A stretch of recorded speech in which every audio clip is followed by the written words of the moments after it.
at the beginning of the funnel, how do we get attention? And do we do that through rational facts and figures and bullet points? Perhaps not. Well, what happens is, we get the cliche-ridden videos, right? The sort of patronizing manager over the shoulder shots, maybe sort of sweaty interviews in a dark boardroom, maybe the whizzy, jazzy product demo that looks like an Audi commercial. We might have a patronizing infographic, 3 napkin bullet points that would stay on a napkin unless it weren't for a creative who brings it to life. Or sort of same-z blog post, right? I agree what they said, of which they said and they also said, and I need to hit my deadline for the end of the day, so I'll just talk about whatever's going around. So where does that leave us? So more content gasping for your customers' attention. None of those things are bad that we just looked at. It just means that there's more of it. If 75% of people are saying we're increasing the content, then there's just more out there. But it also means that there's more content that is utter crap because, well, not everybody is a great marketer, even though we all work in marketing, and not everybody makes great content, even though they're making great content, or they're making content. So that means we have a higher crap barrier to save customers their time and dignity, and rightly so. Which means we have to break through that crap barrier and find a way to grab their attention. So I want to explore content that can help differentiate in B2B. It feels like I'm the folk singer and Metallica is playing over there.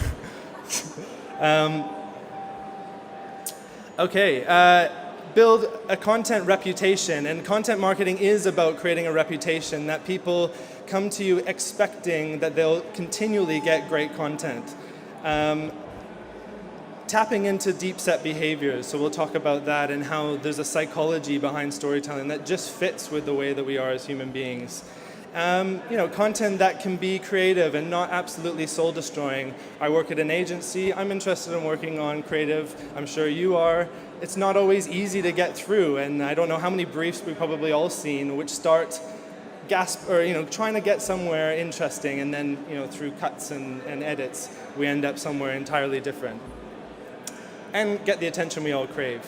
So narrative storytelling, and what I mean by narrative storytelling rather than storytelling. So I'm not saying we're sharing a story about, there's a story in our tech spec sheet. Like, that's not storytelling. I'm actually talking about characters, plot, conflict, setting, real stories. And as I said, it's one thing to consider in your content arsenal. It's not the answer, but it is an interesting one. So let's talk about why it works. So here's a storyteller or a very successful communicator, 2,000 years on, still, New York Times bestseller. And what did he do, right? So, he could have gone and said, here's a couple bullet points I'd like to get across to you. This is really interesting. No, he's told a story, right? So it's, the story of, in this case, the prodigal son, right? There was a man who had 2 sons, once upon a time in a land far, far away. So what's in this? Why does this work? Why is this story still going around 2,000 years later? We find meaning in the characters, so maybe the father, maybe the son at home, maybe the son who's lost. We find meaning in the story. We imply things. We pull out different meaning. We interpret things, and it has much more greater meaning than any bullet points or any kind of facts and figures could possibly bring about.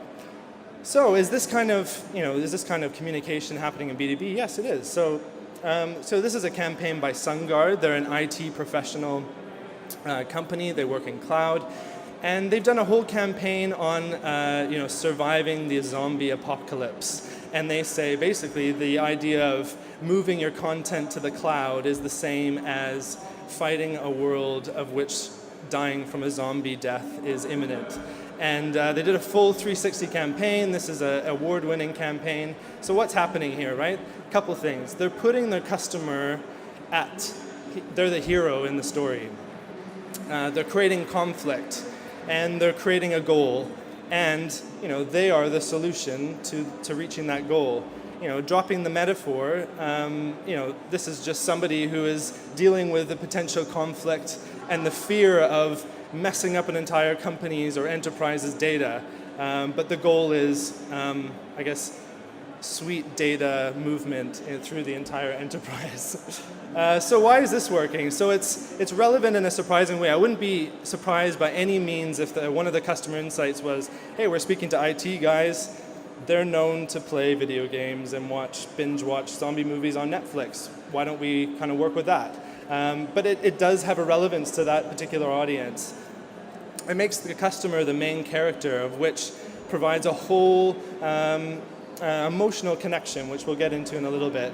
It emphasizes with some real challenges. It maybe brings it out into much kind of a hyperbole way, but it is something that's real for those customers, and they're bringing that to life and saying, yeah, we know that, and it's scary, but we can help you with our survival kit / IT professionals. It taps into fear and survival emotions. We'll talk about that a little bit more as well. And it's a creatively rich theme. They did packs in events where they're handing out survival kits. It provided a whole rich world of which they were not struggling to find sort of a common silver lining through the whole campaign. Is that somewhere else?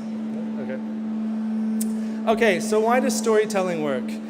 So this is a really interesting book. Has anybody read this or heard about this book?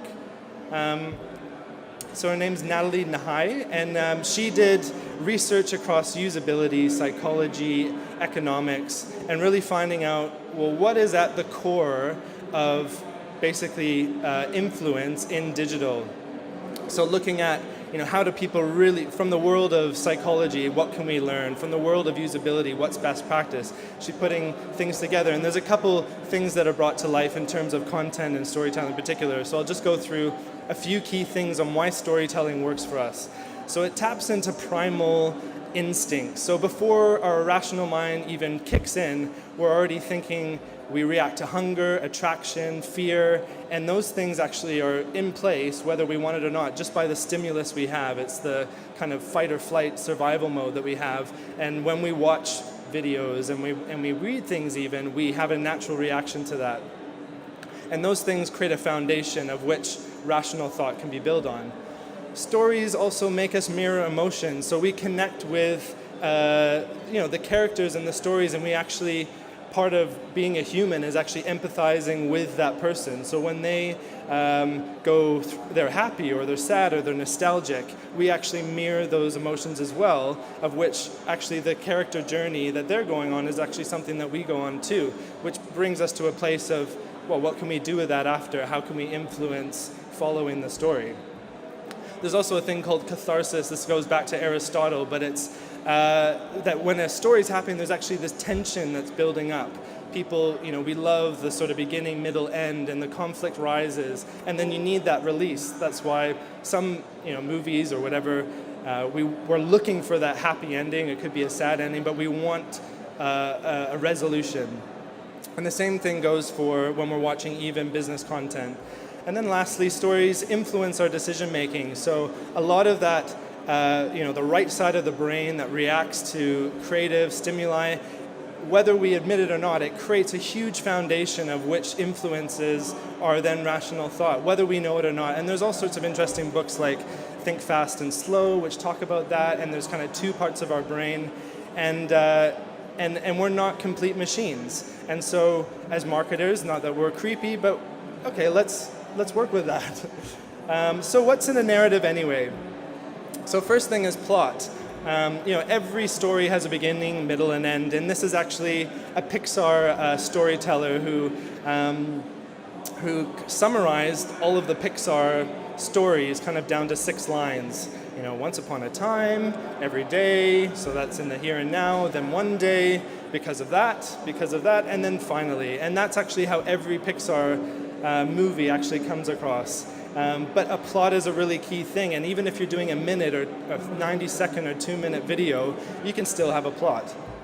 There's actually another book by Christopher Booker. He spent 35 years reading thousands and thousands of books, back to 19th century operas, to modern Hollywood movies, to classic Greek literature, and he boiled things down to 7 key plots. And there's actually, all of these plots can be used, but every story in the world really comes down to these 7 plots. And 3 of them can be used in marketing. The tragedies, it's not so good for marketing because it sort of leaves you maybe as the one who caused harm or death on your customer. So, here's overcoming the monster. This is what every James Bond or Star Wars movie is. That anticipation stage. There's a dream stage where they start to have success. Then there's a frustration stage. Then there's this nightmare, and then this sort of miraculous escape. And every James Bond movie essentially kind of follows that. Or there's a rag to riches story. So Aladdin, sort of this out of wretchedness. There's this call to another world. There's this central crisis, independence, and then a final union. Or, and this is probably the most popular kind of narrative storytelling and marketing, is the quest. So this is, in the Lord of the Rings books, and it's sort of the call, there's a journey, there's obstacles, and then there's some final ordeals, and then finally sort of what's called the elixir, or you find the other half, or the kingdom is taken over. So let's watch a video. This is a campaign from Oracle, modern marketing campaign, so Modern Mark, and they did a series of videos, and let's see if we can see the parts of the quest come to life. Hopefully the video works. It was the dark ages of marketing, a world of email blasts and spreadsheets, dirty data, and disconnected systems, where battles between... All right, try one more time. It was the dark ages of marketing, a world of email blasts and spreadsheets, dirty data, and Okay, apparently not. Well, you can hear once upon a time in a world far, far away, and so on and so on. And then, Eloqua was the tool that got, the modern Mark to a place where he was able to find the elixir, the kingdom of modern marketing and all that it brings. So the second part of storytelling is conflict. So every story kind of needs a central problem to create interest, drama, and without that, there basically is no story. So a couple things. So this is another video from Adobe. It's not in a world far, far away. It's in an office after hours, and here's the marketer. And it starts with, let's say your CEO calls for an increase in lawn ornament sales, a 20% uptick in garden gnomes to be exact. Now this is all about Adobe's Media Optimizer. They could have just gone into all of the product benefits, but no, they put it right into the world of the marketer. When they're late in the office, they've got something to do, all of the things, they're the main character, and of course, using their product, they come out as the hero that was able to get garden gnomes, increased in sales. This is another video from a Thai communication company. Anybody seen this one? And it's basically it's an absolute kind of sob story. It has 9 million hits. It went around the world. And all it ends is giving is the best form of communication.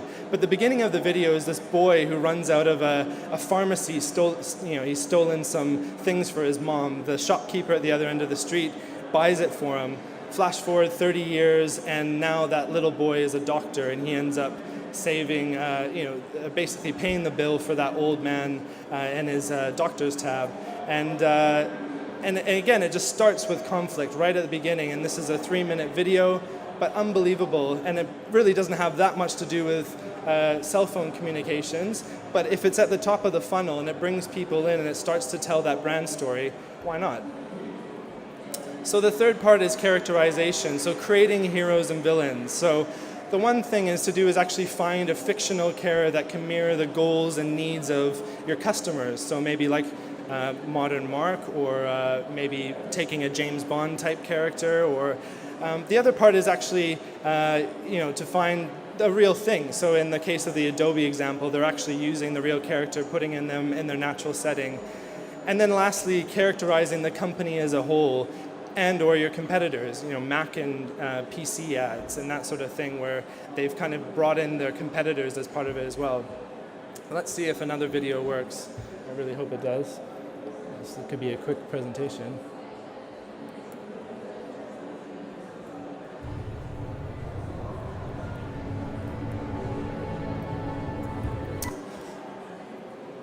Take 20 seconds.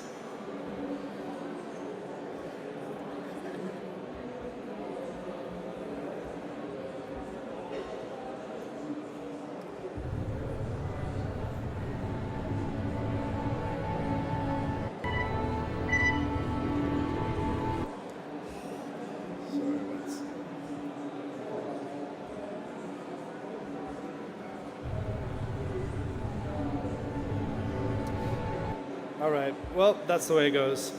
So that's a great GE ad, actually, and it's all about the industrial Internet of Things, which is, it's not an easy topic to talk about. GE is, they're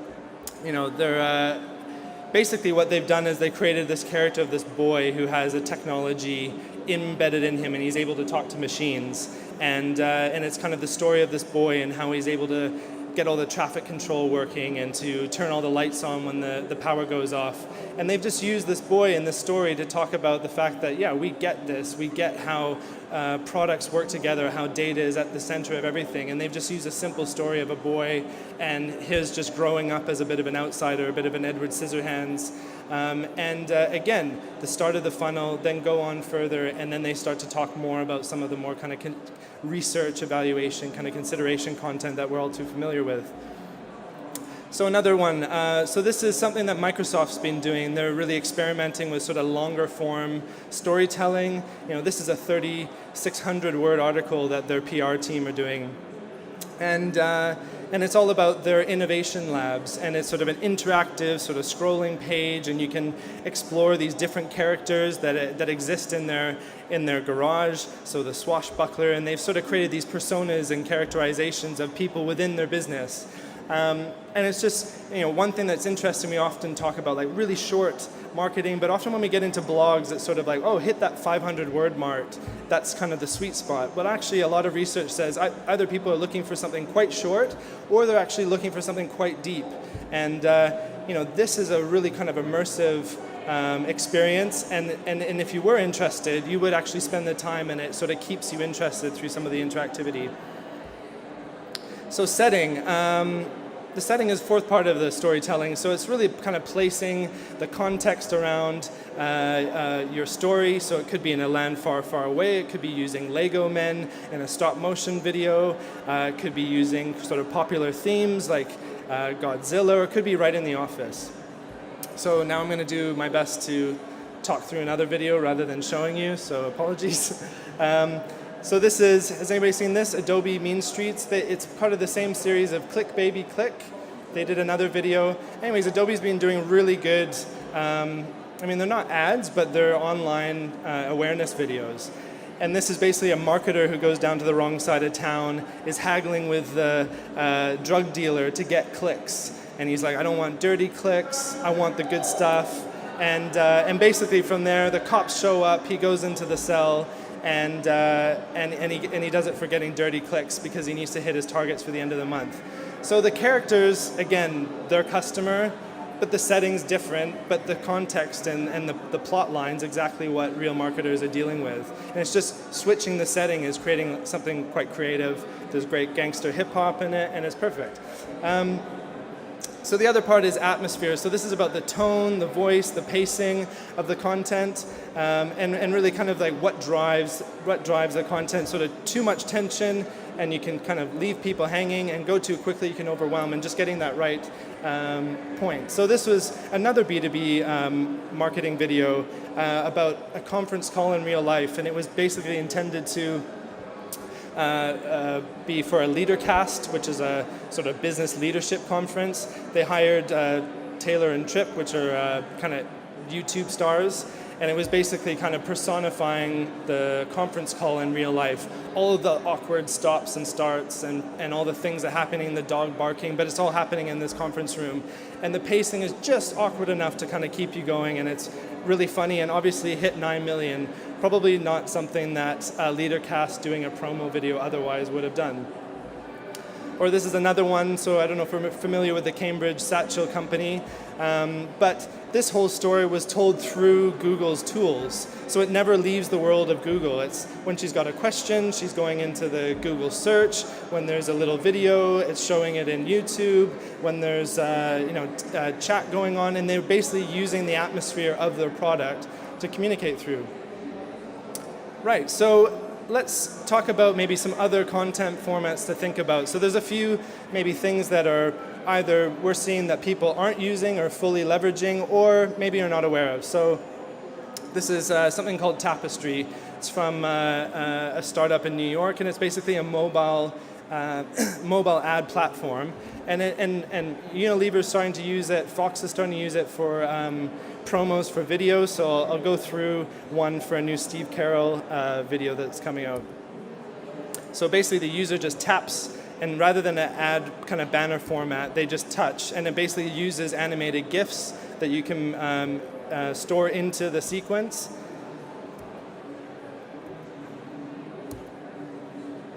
And they're basically telling a little story here.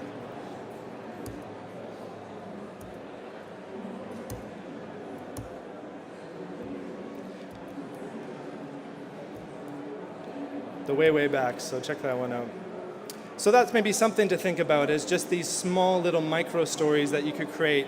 Maybe something that's going to grab more attention than a banner ad, and certainly something that a lot of companies are starting to trial out, just because it basically puts the user in charge and it provides a little bit of interactivity. Or graphic stories. So I mean, graphic novels have been a massive way to communicate. Here, Nokia is using graphic stories to talk about the journey that people take with their UV maps, and also something to tap into, thinking about social posts and how you can use cartoons and graphics to tell little stories and a continuation of a character's journey. Certainly something that probably isn't tapped into enough in B2B is SlideShare. Yeah, there's a lot of crap on SlideShare, but actually as a storytelling platform, it can be a great tool. And just, again, providing slides and a narrative that people can burn through. And a last one, Interlude, which is sort of choose your own adventure video format that you can utilize. So it allows you to give moments in the video narrative where consumers can make a choice. I'm hungry, I'm actually interested in going to the coffee shop. And they can start to have little moments of interaction through the video. And that's a platform that, again, just brings a little bit more interactivity and provides, kind of puts the user in charge. So that's everything. I guess the question is sort of what narrative stories could you tell? We've looked at sort of psychology behind storytelling. We've looked at some formats. Sorry about the videos not working, but some examples to go and check out. And any questions?